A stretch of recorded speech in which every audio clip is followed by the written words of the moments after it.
5월 한 달간 우리는 청직이라는 주제를 함께 살피고자 합니다. 오늘은 그 첫째 날입니다. 우선 이 주제를 왜 살피는지에 대해서 한번 말씀드리고 싶습니다. 성경을 펼치면 우리는 가장 먼저 하나님이 첫 사람에게 하시는 명령을 보게 됩니다. 그 명령은 이것입니다. 하나님이 이르시되 우리의 형상을 따라 우리의 모양대로 우리가 사람을 만들고 그들로 바다의 물고기와 하늘의 새와 각 축과 온 땅과 땅에 기는 모든 것을 다스리게 하자라고 말합니다. 하나님은 사람을 주시고 만드시고 그리고 나서 청지기의 사명을 주고 있다는 걸 말하고 있습니다.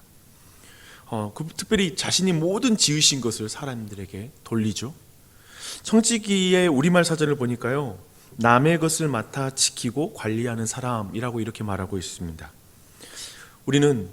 사람은 하나님의 것을 맡아서 관리하는 사람입니다. 이걸 기억해야 되겠죠. 창세기 1장 28절 또 이어지는 말씀인데요, 사람에게 복을 주시며 청지기의 사명을 감당하라고 또 말씀하십니다. 하나님이 그들에게 복을 주시며 하나님이 그들에게 이르시되 생육하고 번성하여 땅에 충만하라, 땅을 정복하라, 바다의 물고기와 하늘의 새와 땅에 움직이는 모든 생물을 다스리라 하시니라 라고 말하고 있습니다. 다스리라고 말하고 있죠. 그들 모든 피조물, 하나님이 주신 선물은 우리 사람들 아래에 있는 것이라고 이렇게 분명하게 밝히면서 그것을 잘 관리할 것을 말씀하고 계십니다. 우리는 이렇게 성경과 그리고 어떠한 인물, 사람들을 청지기의 사명을 중심으로 그걸 잘 감당하는지 못하는 것인지 이런 것으로 우리는 그것을 평가하고 판단할 수가 있습니다. 역대상 29장을 보니까요, 특별히 다윗이 성전을 스스로가 직접 지을 수는 없었잖아요. 하지만 그가 성전을 지을 수 있는 모든 재물을 이렇게 모으는 장면이 있습니다. 그때 온 백성이 자원해서 은과 금을 바쳤기 때문에 다윗이 심히 기뻤다라는 이런 말씀이 있습니다. 그때 다윗은 청지기로서 이런 굉장히 아름다운 고백을 합니다. 나와 내 백성이 무엇이기에 이처럼 즐거운 마음으로 드릴 힘이 있었나이까? 모든 것이 주께로 말미암았사오니 우리가 주의 손에서 받은 것으로 주께 드렸을 뿐이니이다. 이렇게 말합니다. 다윗은 자신이 가진 모든 소유, 그리고 사람, 은사, 그리고 시간, 직분, 이 모든 것이 하나님의 것이라는 걸 고백하고 있습니다. 그리고 자신은 그것을 맡고 있다가 주님이 원하신 일 가운데 다시 돌려드리는 것이 자신이 해야 될 역할이라는 걸 분명히 알고 있는 그런 왕이었습니다. 그래서 헌상, 곧 위로 드리는 그 모든 것은 하나님께 받은 은혜에 대한 우리의 이해를 가늠하는 척도입니다. 내게 있는 것이 지금 누구로부터 왔는가라는 것을 알 때에만 그것을 얼마만큼 아는 것이 바로 드릴 수 있는 그런 능력이 되는 것이죠. 이것이 청지기입니다. 다윗 왕은 이스라엘이 자신의 것이라고 생각한 적이 없습니다. 왕이라는 직분도 자신을 위해 사용해야 한다고 생각하지 않습니다. 그런 면이 사울 왕과는 너무나 다른 것이죠. 이렇게 인물을, 청지기를 통해서 생각해 볼 수가 있습니다. 이렇게 우리는 우리의 모든 것이 주께로 말미암았다는 사실을 믿어야 됩니다. 내 사랑하는 자녀, 주님으로부터 받은 것입니다. 모든 소유, 내 집, 모든 자동차, 모든 것, 내 어떤 학교에서 직업, 학교 선생님이라면 선생님, 그리고 어떠한 여러분이 회사원이면 회사원, 어떤 모든 것도 하나님이 주신 것이라는 걸 믿어야 됩니다. 그 믿는 것이 바로 우리의 모든 헌상, 하나님께 드림을 결정하는 척도입니다. 하지만 이번에 청지기에 대한 이 주제를 살필 때 특별히 돈이라는 주제를 중심으로 많은 부분이 설명될 것 같습니다. 사실 돈은 우리 문화에서 매우 민감한 주제입니다. 너무 민감해서 이 주제를 다룰 때 목회자들은 결국 헌금을 많이 하라는 말이구만 이라는 이런 오해를 감수해야 됩니다. 그래서 아마도 오늘날의 많은 젊은 목회자들은 특별히 이런 오해를 피하기 위해 아예 이 모든 주제를 다루지 않는 교회들도 있습니다. 아니면 우리 교회는 헌금에 대해서 말하지 않습니다를 말하며 그것이 교회개혁 2.0, 3.0, 4.0인 양 말하기도 합니다. 그러나 예수님이 이 부분을 반대해요. 예수님은 돈이라는 주제를 아주 자주 다뤘습니다. 돈은 그리스도에 대한 헌신의 중심에 위치하고 있기 때문에 그렇습니다. 오늘 본문에서 예수님이 하시는 말씀이죠. 예수님은 제자들에게 자신을 향한 궁극적인 충성이 어디에 있는지를 사실 오늘 말씀 6장의 말씀 이 앞뒤로 사실 이 주제를 굉장히 중요하게 다루고 있습니다. 첫 번째, 사람들이 궁극적인 충성을 누구에게 받는지 알 수 있는 영역이 두 영역인데요. 하나는 종교적인 영역이에요. 그 종교적인 행위인데요. 1절부터 18절의 그 내용이 다루고 있습니다. 우리 모두가 예상하죠, 이 주제는. 예수님은 자선, 기도, 금식과 관련된 종교 행위를 할 때 외적으로 과시하는 경향을 피할 것을 굉장히 경고하고 있습니다. 종교적 행위를 공개적으로 나타내거나 그것을 수행하는 것은 사실상 자기 몰두와 탐욕에 의해서 쉽게 동기부여를 받을 수 있기 때문에 그걸 경계할 것을 말하고 있죠. 대신 하나님 안에서 만족할 것을 굉장히 강조해서 말하고 있습니다. 자선, 기도, 금식은 하나님 아버지의 사랑을 신뢰하는 데에서 동기부여가 돼서 행하는 것이지 다른 것으로 동기부여를 받아서는 안 된다는 걸 말하고 있습니다. 이렇게 지금 종교적 행위는 우리가 누구에게 궁극적인 충성을 바치고 있는지를 잘 드러내는 하나의 영역입니다. 그래서 우리는 자신의 충성을 체크할 때 우리는 종교 행위를 통해서 충분히 우리 자신을 돌아보면서 그걸 체크할 수 있어요. 예를 들면 아침에 기도할 때에도 사람의 눈치를 보고 기도하고 있는지, 특별히 목회자들은 내 직업이 그런 위치니까 기도하고 있는지 진짜 내가 하나님 앞에서 기도하는지를 늘 돌아봐야 됩니다. 사람들이 시선 때문에 그걸 하고 있다면 분명히 문제가 있는 것이죠. 궁극적인 충성은 하나님이 아니라 어쩌면 내 자신일 수 있어요. 내 평판, 내 인정받는 것, 이것이 될 수 있다는 것이죠. 종교 영역이 바로 궁극적인 충성에 대한 첫 번째 영역이라고 지금 말하고 있고요. 그리고 두 번째 궁극적인 충성에 대한 징표가 오늘 본문입니다. 그것은 바로 돈입니다. 예수님은 신자들도 쉽게 돈으로 궁극적인 안정을 취하게 된다는 걸 잘 알고 계십니다. 사람들은 먹을 것과 입을 것, 또 거처가 삶의 안전과 행복에 있어서 굉장히 중요한 것이라고 생각하게 되고 또 그것이 부족한 것에 대해서 굉장히 염려하게 됩니다. 오늘 말씀도 바로 되면 그러므로 너희는 이게 이르노니 목숨을 위하여 무엇을 먹을까 무엇을 마실까 몸을 위하여 무엇을 입을까 염려하지 말라 라고 이렇게 말하고 있죠. 우리는 이 주제를 굉장히 염려하고 있고요, 이 부족한 것을 굉장히 두려워합니다. 이것에 대한 불안이 굉장히 커지기 시작하면 사람들은 부를 축적하기 시작합니다. 예수님은 일용할 양식을 구하라고 말씀하고 있는데 사실 사람들은 이제 이 주제가 불안해지기 시작하면 10년 후를 오늘부터 걱정하기 시작해집니다. 그리고 은퇴 후를 오늘부터 걱정해요. 그래서 사실상 물질은 그 평생에 그 마음에 떠나지 않고 그에게 공포심을 주고 굉장히 불안함의 요소로 남게 됩니다. 심지어는 자녀의 미래까지 걱정해야 되기 때문에 이 물질이라는 주제에 대한 어떤 주제가 굉장히 커지고 두려워진 사람들은 사실상 거기에 사로잡혀 살게 됩니다. 그 과정에서 하나님에 대한 의존도는 굉장히 낮아지고 자신의 경제 활동에 굉장히 의존하게 됩니다. 그리고 그 과정에서 돈 자체가 그들의 신이 되어버립니다. 오늘 보면 24절이 말하고 있죠.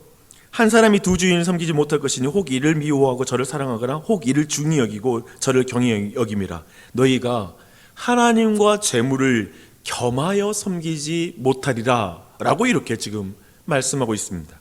흥미롭습니다. 예수님은 제자들에게 하나님만이 아니라 돈에게 신격을 부여하여 설명을 하고 있습니다. 돈에게도 신격을 부여해요. 두 주인 중에 사람들은 사실상 양자택일을 해야 된다는 걸 말하고 있습니다. 이 말은 궁극적인 안전을 돈에게 줄 것인가 아니면 하나님에게 둘 것인가를 말하는 것입니다. 예수님은 궁극적 안전을 돈이 아니라 그들의 필요를 채워주실 하나님 아버지에게 찾으라고 우리에게 간절하게 호소하고 있고 촉구하고 있습니다. 사실 여기에서 많은 사람들이 좀 오해하고 있는 부분이 있는 것 같아요.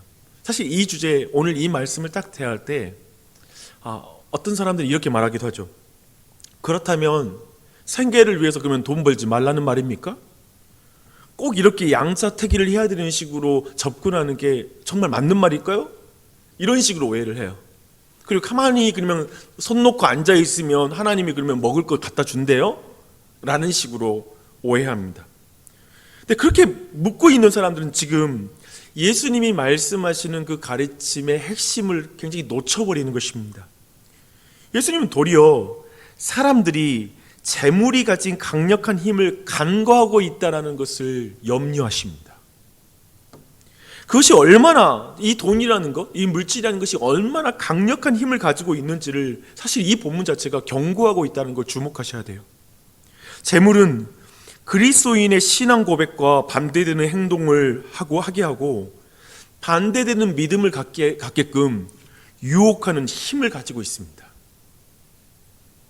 그렇다면 우리가 재물과 하나님 중에 나는 누구를 섬기고 있지라는 걸 어떻게 알 수 있을까요? 예수님의 논증 방식은 뭐냐면요, 재물의 쓰임새를 보면 너가 누구를 진정 신으로 섬고 있는지 너는 알 수가 있다라는 것을 말씀하고 있습니다. 이렇게 말하죠. 재물이 있는 것에 너희의 마음이 있다 라고 말하는 것이죠. 우리는 입으로는 하나님을 위해서 산다라고 말합니다. 다들 교회 나온 사람, 당신의 주인은 누구입니까? 그러면 너 하나님이 주인이죠. 무슨 그런 질문하세요? 라고 말할 것입니다.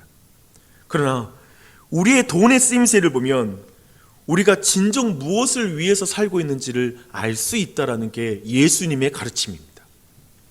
하나님은 우리의 재물과 마음을 어디에 두었는지 시험하려고 사실상 예수님은 그걸 우리에게 도전하고 있고요. 그걸 직면하게 만드십니다. 돈을